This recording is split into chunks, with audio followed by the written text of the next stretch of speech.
Hey guys, and welcome to another video on my Mr. Bet Smart channel. Today is going to be another bit of a different video where I'm going to be talking about my monthly breakdown of my total financial portfolio for the month of September. Now, I do this every month because I think it's just the best way to have transparency and record of how I'm doing with my financial journey and seeing how all my different assets and my cash flow income are doing. And I think it's just the best way to, keep on track with what you're doing and see how you are doing in terms of hitting your goals. My goal being my £100,000 financial portfolio, which I really would want to hit. So without further ado, let's jump into the monitors and also my phone to look at all of my assets. And let's just talk through my breakdown.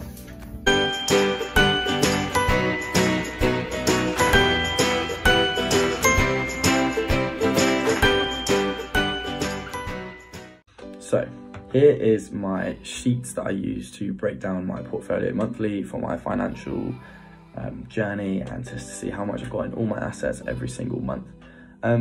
So we're going to start with why. Why would you do this?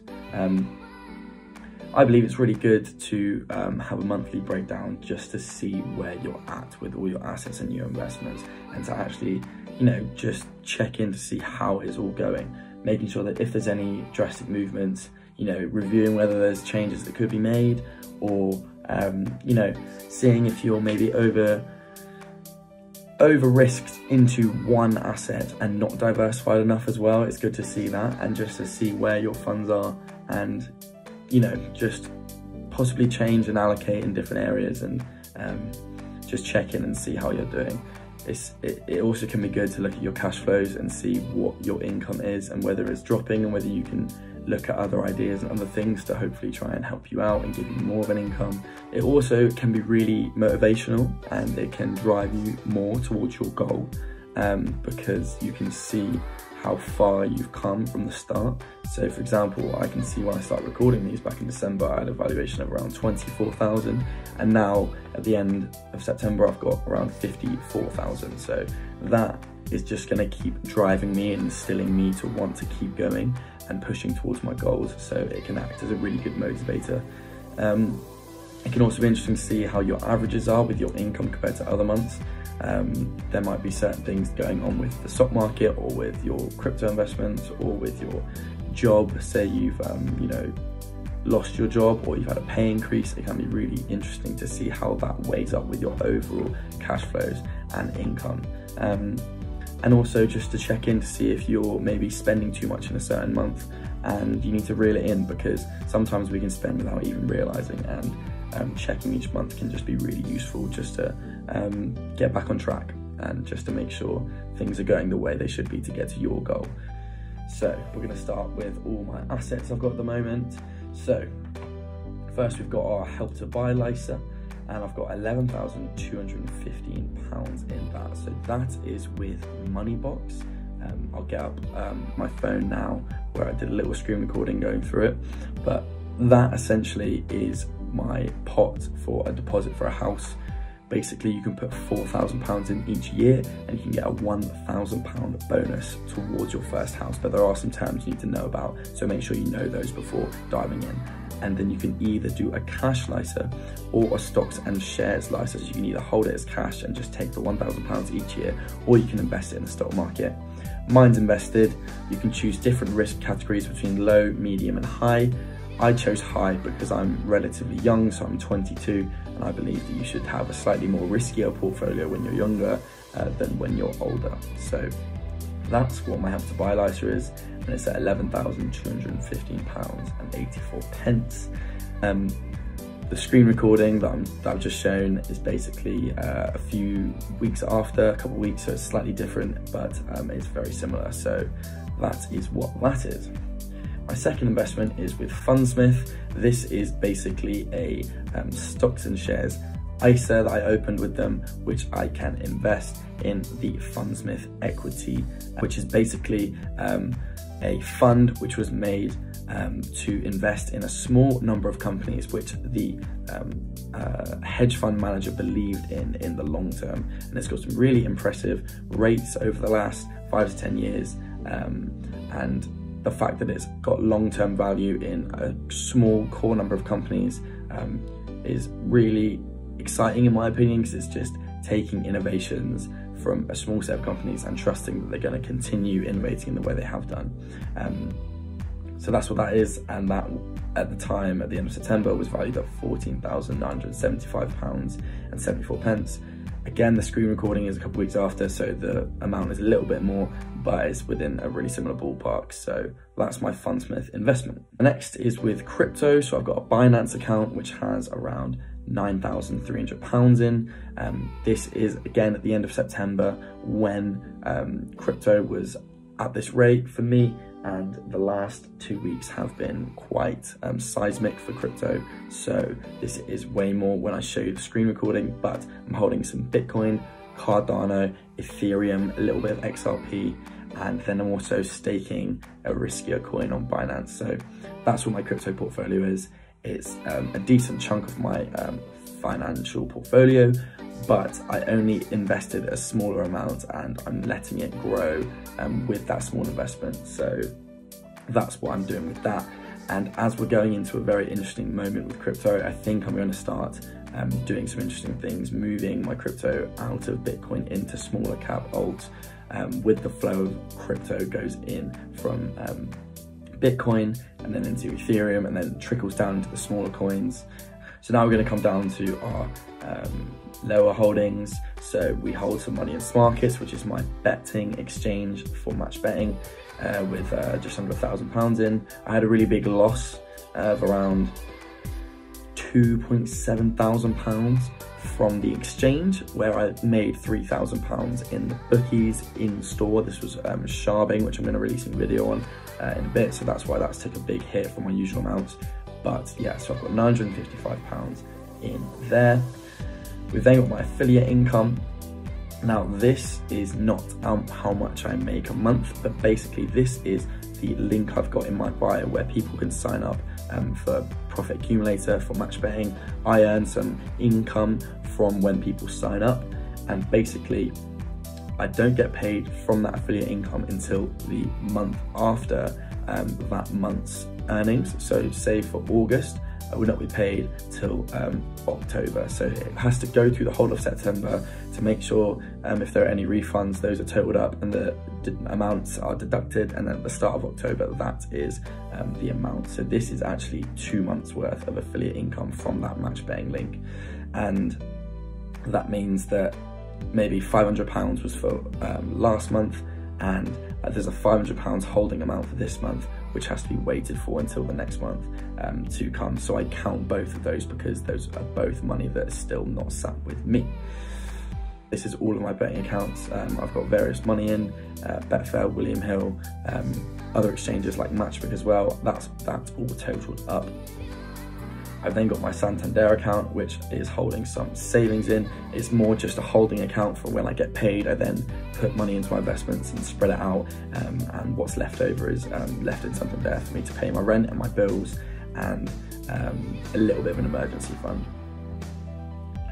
So I have a really large holding in cash at the moment, just from this recent sharbing bet that I did, which won a lot of money. So that's why I'm really cash rich at the moment, and I really want to get this down. I'm going to get rid of this really soon and put it in the bank. I've then also got some money in Coinbase, where I'm investing in AMP, which is another crypto. I put around $1,000 in AMP around a month ago, because I see some upside potential there, and that's how it's kind of doing at the moment. We've then got other things like other accounts, which is just some other bank cards I've got. We've got Trading 212 as well. This is where I invest in the S&P 500 just to try and diversify my portfolio a little bit more. And this is something I need to invest in a little bit more monthly with my cash flow, but that's currently sat at around £3,500. I then got another investment with Mr. Trading Robot's Trading Robot, where I put £1,000 in, and at the end of September it was at £1,084, so an 8.4% increase when I put it in around 6 weeks before that. It's actually now reached over 1,100, and I've withdrawn £100 from that, which is the method he recommends. So whenever it reaches 1,100, withdraw £100 and wait until it goes back to 1,100 to take out another £100. This is basically because the trading robot trades off a £1,000 balance and no more and no less, unless your balance is slightly lower than £1,000, because it can take hits. But after 2 months, I do kind of recommend it, but I'm going to leave it at least 3 to 6 months to really properly review it and see how it's going, just see how it is over the long term. If you want to get involved in this trading robot, then hit the link up in my bio, and there's a code of Mr. BetSmart where you can go through the trading robot link and get a lifetime free access, because it usually costs, I think, around £25 a month, and you can get free access to that, so that's quite cool. I've then got my Plum savings. Plum takes out money without me even knowing, and it's nice to have a few £100s in there. This I'll then use to invest in some things depending on what, but it's just nice to have a little cash reserve on the side that's building up without me even realising. We've then got this, which is just another affiliate scheme I've got with Bonus Accumulator, which has only earned around £4. I've got another investment account with around £100 in. This is another affiliate scheme with OddsMonkey that's at £8.24, which is just a couple of affiliates. Then we've also got my credit card. So every month I have a credit card and I use that to pay for everything. And that basically will be paid off at the end of every single month. So I put in the amount that I've paid that month. So that's how negative it is. That's what the brackets mean. And that obviously is going to be a negative to my portfolio, but it's helping build my credit score. We've then got my Monzo, which is another bank card. I've got around £300 in there. We've then got my pension. I've got about 1.4 grand in my pension. This is from small 6% investment on my monthly wages. My employer then matches at 6% and is also slightly invested. So that's how that's going. I've also got a SIP, which is a share incentive plan. This is where I put £150 a month into Octopus Energy. I then get 1.5 matching shares for every share I put in, which I don't get for a few years, so it is locked up. But it basically means every £150, I times it by 2.5 and I add that to my portfolio, because if I'm getting 1.5 matching shares, then that's the best way I can estimate it. Obviously the price could change, but because it's a private company, it's hard to get the share price over, you know, every month. It's usually a liquidity event where the price will be released. And then also I recently invested in Plum, which is a seed fund round they had to raise some funds, and so I put £500 into Plum because I think it's a really good app and I use it quite a lot. So that is my financial portfolio. As you can see here, we've also got all my sheets. So this is basically the history of how my portfolio is doing since the start of the year, and you can see how my income has changed with the changes of my portfolio. That's my cash flow in, and yeah, it's an interesting one seeing how it's gone up and down. That is the main element of my sheets. I'm also going to start from September recording my history. So all my history of my assets, I'm going to start recording so I can actually see it in here. So we can see that for this month, I've got them all recorded of Lysa, the Fundsmith, Binance, etc., all the way to the end. And this is going to let me see how everything's doing rather than just a snapshot of the overall portfolio. So as you can see, 53.8 thousand, and then every month that it goes up, we're going to have in green, and every month that it goes down, we're going to have, so if I put 59,000 in, it would be red. So this is just an indicator of, you know, up or down from month to month to see how my portfolio has changed. And there we have it. That is a breakdown of my £53,000 portfolio for the month of September, and all the assets I'm invested in and all of the different cash flows I've got coming in to my finances. It's not a brag as well, just a little disclaimer. I'm just being open and transparent about all the different assets and investments I've got, so that you can see different options and opportunities that you can potentially do things with your own money as well, because seeing how other people are doing and seeing their experiences is the foundations of how you can then build your own financial portfolio with your money. So yeah, I hope that was useful. I find breaking down my total portfolio every month is just such a good way of seeing how on track you are with your goals, and basically just gauging how well you're doing at your investing, seeing if you need to change things, seeing if you are on the right path. And yeah, it's just good to check in with your finances and to make sure everything's not going to shit, really. So if that was useful, please chuck a subscription to the Mr. BetSmart channel. I'm going to be doing these monthly for my financial portfolio. And yeah, chuck the bell notifications on as well, so you're notified whenever I do one of these videos. I'll see you in the next video.